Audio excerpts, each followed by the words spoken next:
Hello and welcome back. We are in the garden today. It feels so good to be out here. We have a few bits to get on with today. We are going to be harvesting some potatoes. I'm going to give you a whiz round the current state of the garden because it's not looking too good, and we're going to plant some spring bulbs. So plenty of things are still growing, but I do have quite a little bit of tidying up to do, sweeping up the leaves and putting those into a little pile to make some leaf mould. This is the rocket that I'm really excited to show you actually. Obviously excuse all the leaves that are around it because I haven't actually done anything. I wanted to give you a true representation of what the garden looks like if you don't touch it for 5 to 6 weeks. But look at the rocket, doesn't it look unbelievable? So I think I sowed this at the very end of September, I think even possibly the first week of October. And yeah, I think we can start picking that. Obviously the leaves are really small, but like amazing to see, like it's now what, mid-November, and we are starting to get a little crop of rocket. The new bed that we put in just before surgery is doing really well. The lettuce is doing really well. The leeks look super healthy, and so does the chard and the other salad leaves that are there. So I'm really happy with that. I'm going to leave these leeks in until spring, just see do they come to anything. My other leeks didn't do too well in the container, so I don't think I'll do that next year, but these ones are looking promising. And this is the current status on the main growing space. So it does look a little wild still. We have a load of lettuce. It is kind of starting to bolt, but it's not too bitter, so I can still actually eat that, which is brilliant. My little herb bed is looking a little bit sad. A few things didn't come through.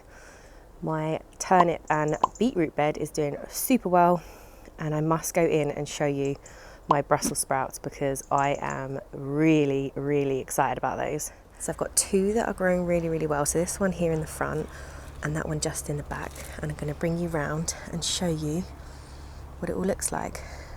But I'm super impressed with those. They're starting to really swell up now since I topped them. So I topped them on the first week of October, which was super cool. There's a few bits going on in this bed actually, which I'll show you before I show you my other Brussels sprouts. I've got some lamb's lettuce under here, which is doing okay. And I have some more lamb's lettuce over there, which is doing nicely. These are some leftover onions that I let to grow on when I took the patty pan out just to see how they do, and they have actually kind of sprung back, which is kind of nice. They're small, but they still taste amazing. And then I have another cloche here that has a few bits underneath it, which is super nice. And under here are some radishes.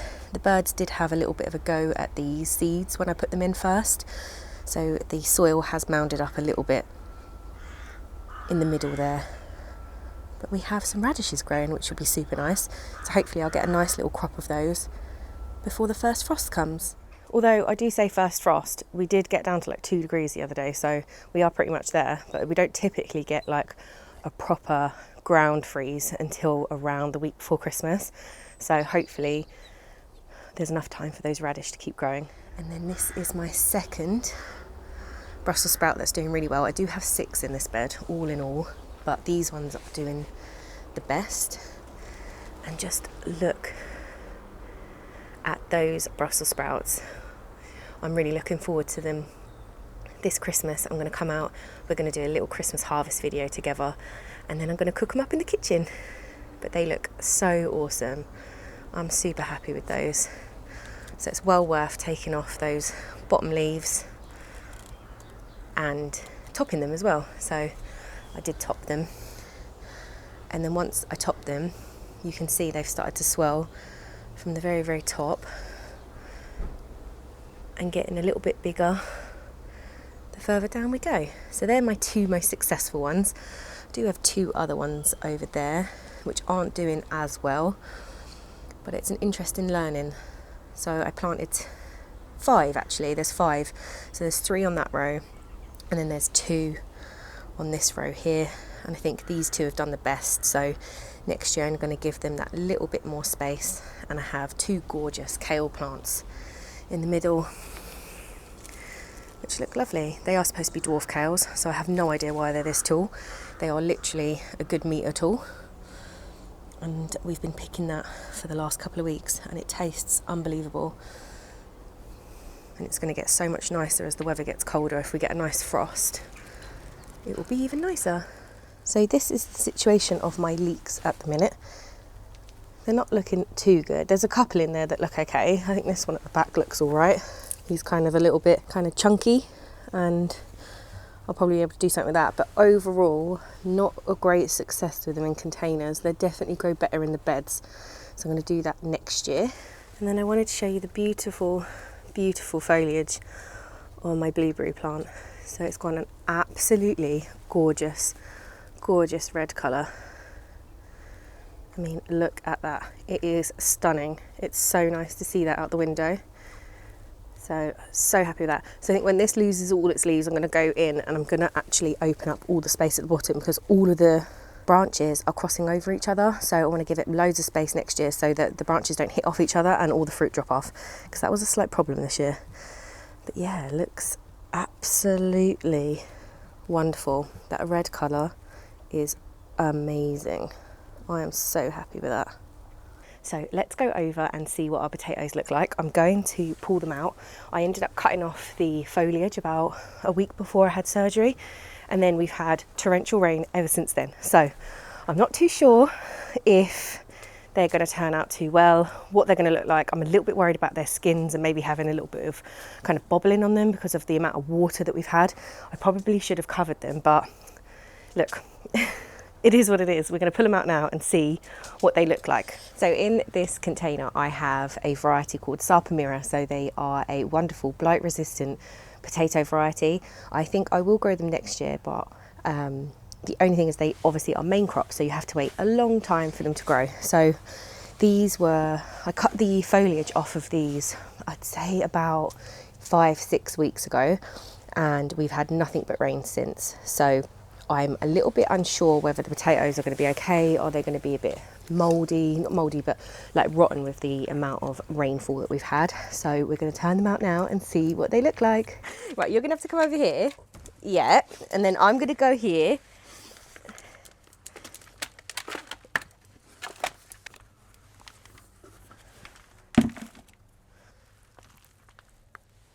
Loads of potatoes. Look at the size of them. So in this is peat-free compost, New Horizon peat-free compost, and a couple of scoops of blood, fish and bone, and that's all that was in here. I didn't feed it with anything else. And overall, I'm quite happy with that. There's quite a few there. There's loads of worms in this as well, which is so lovely to see, because there wasn't many worms on the last couple of buckets that I harvested. So it's so lovely to see that. And I plan to reuse this compost to put my bulbs in. So I'm just going to put a bit of it into here and just check there's no more potatoes. It's not the end of the world if you've got potatoes left in your soil, because there will just be like a little volunteer potato next spring. But you might have like little ones like that floating around in your soil. But yeah, I'm going to reuse this, and I think this is the container I'm going to put my tulips into. For our second bucket, this is what we're going to get. I'm so looking forward to getting these flipped out.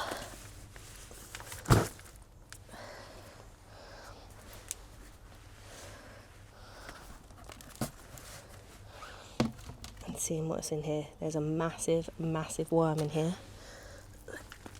Oh, look at that. That's amazing.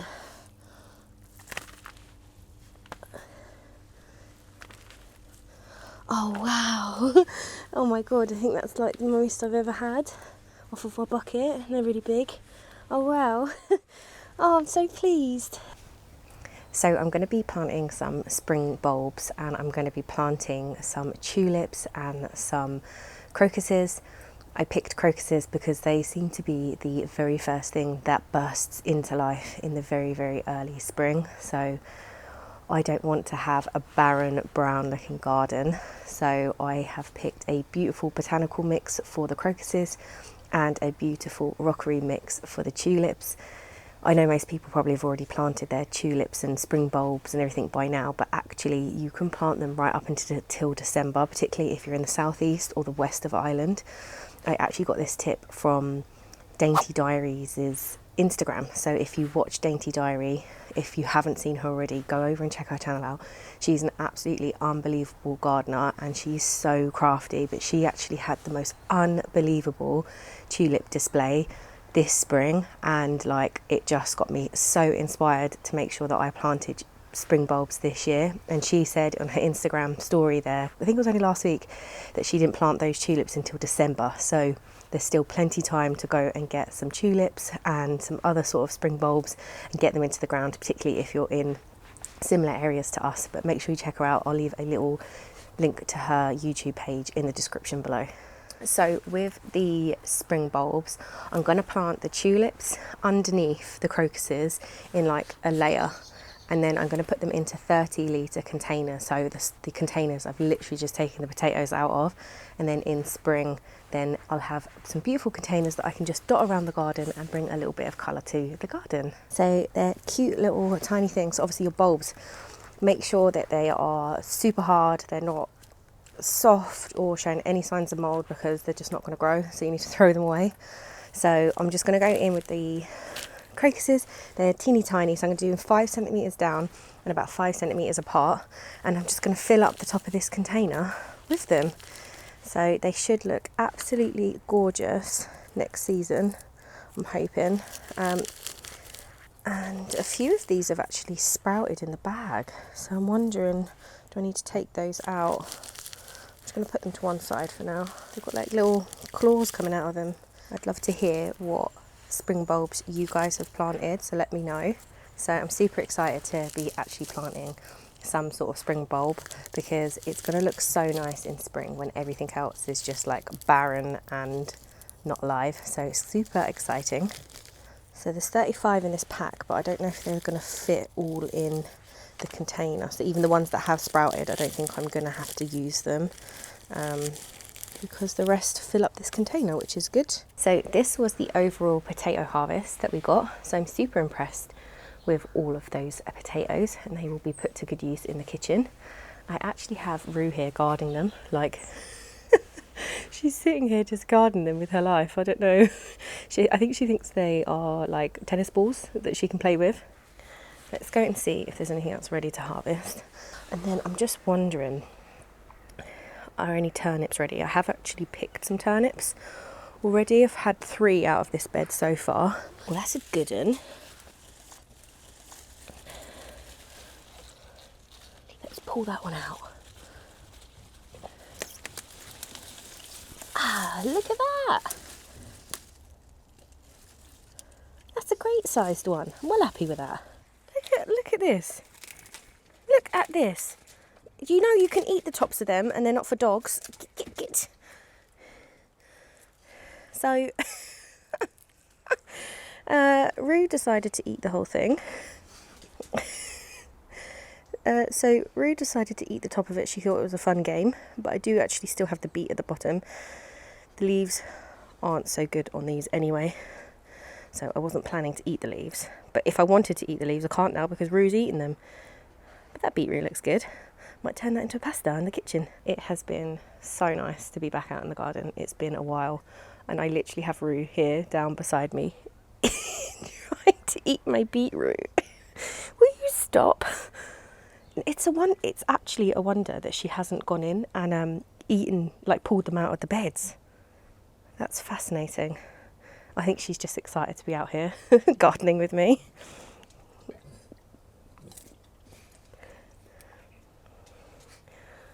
Are you happy with that bit now? I'm going to take these veggies inside and I will see you very, very soon. Thank you for hanging out with me. Bye.